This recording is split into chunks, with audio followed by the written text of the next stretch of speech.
Today, we're going to be looking at how to solve simple quadratic equations. The first thing we need to do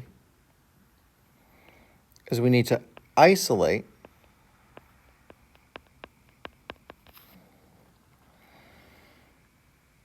the x squared or x minus a value squared on one side.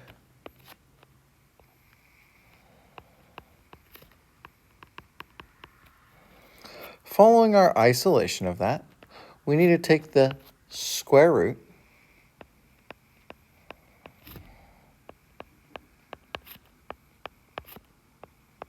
of both sides. When we do this, we need to say plus or minus to the non-variable side.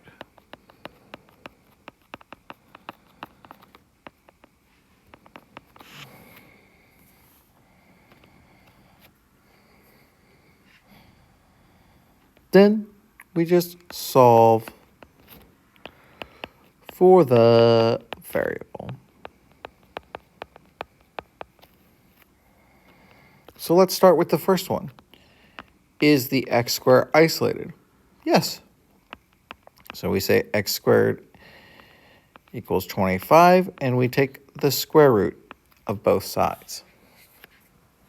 The square root of x squared is simply just x. And remember, to the non-variable side, we put plus or minus. And that's it. If I look at the second one, I'm going to subtract the 2. Again, we're isolating. I get x minus 14 squared equals 36. I'm going to take the square root of both sides. It takes care of that squared symbol, and I get x minus 14 equals plus or minus 6. Now, at this point, we can go about this one of two ways. We can set it up as two equations, or we can move the 14 over. I think for my purposes, I prefer to set it up as the two equations. So x minus 14 equals 6. X minus 14 equals negative 6. And now I move the 14 over.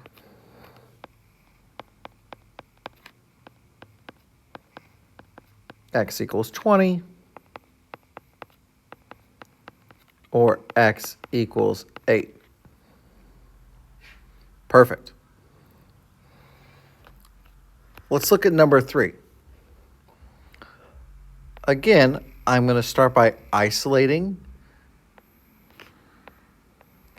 In dividing by 5, I get x minus 7 squared equals 6. I take the square root of both sides. X minus 7 equals plus or minus.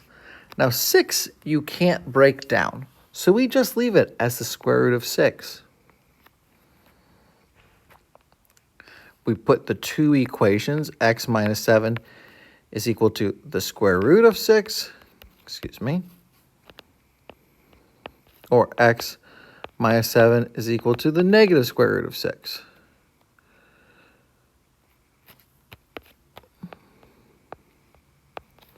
And we just add 7 to both of those.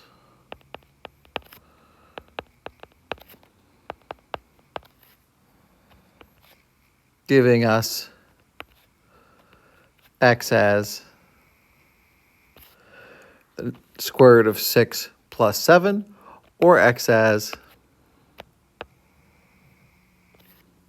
negative square root of 6 plus 7. Let's just do one more for now. We don't need to do all of them. 1/3, I will multiply by 3 to get rid of that.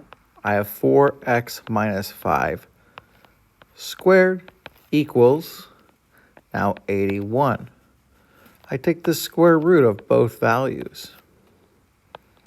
4x minus 5 equals plus or minus 9.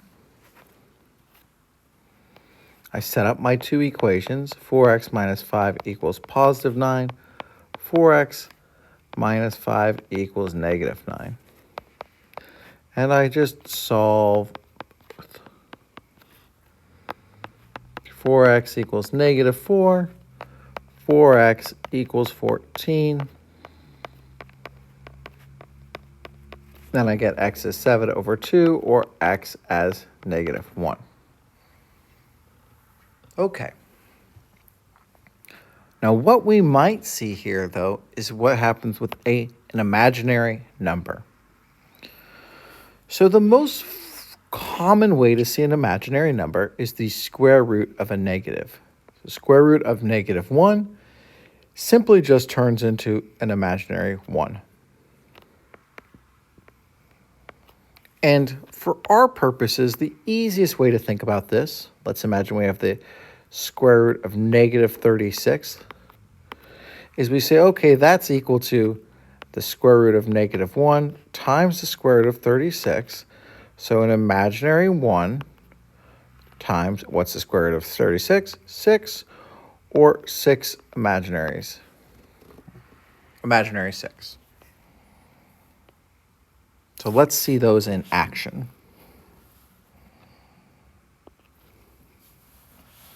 I'm going to still isolate first.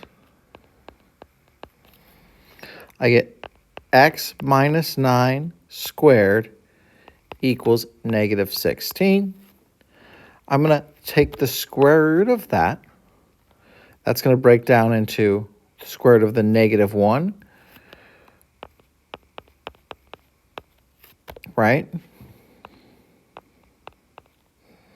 The square root of 16. It's going to break down to 4 imaginaries, right?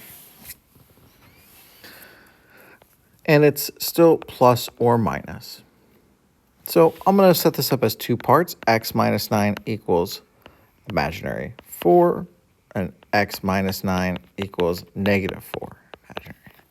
And I just add my 9 to both sides.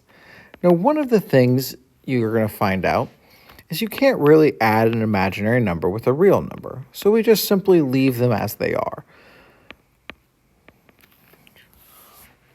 Right? So x equals 4 imaginary plus 9, or imaginary 4 plus 9, and x equals imaginary negative 4 plus 9. Looking at the next one, I go through the same process. I subtract away my 9, first step. I now have 3 times x plus 7 squared equals negative 6.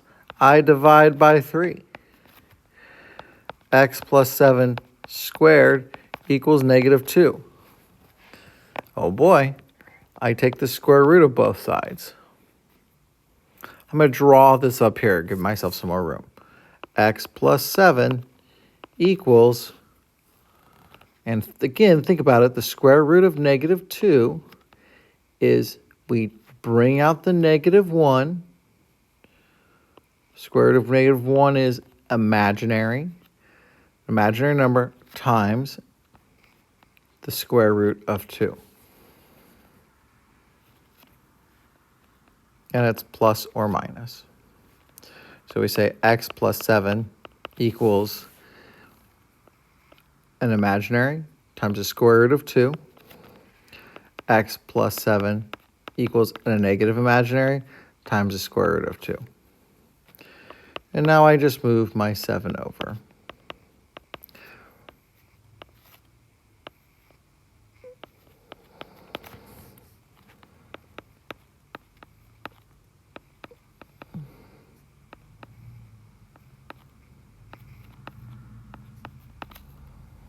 Okay, let's just do one more. Let's do number 4.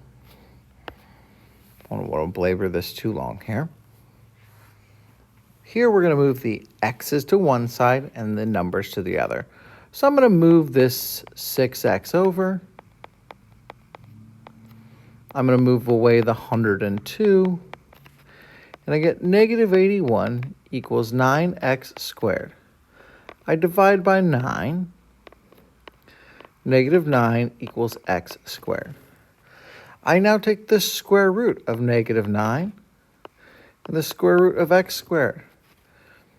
Now, when I do that, the square root of negative 1 becomes that imaginary, right?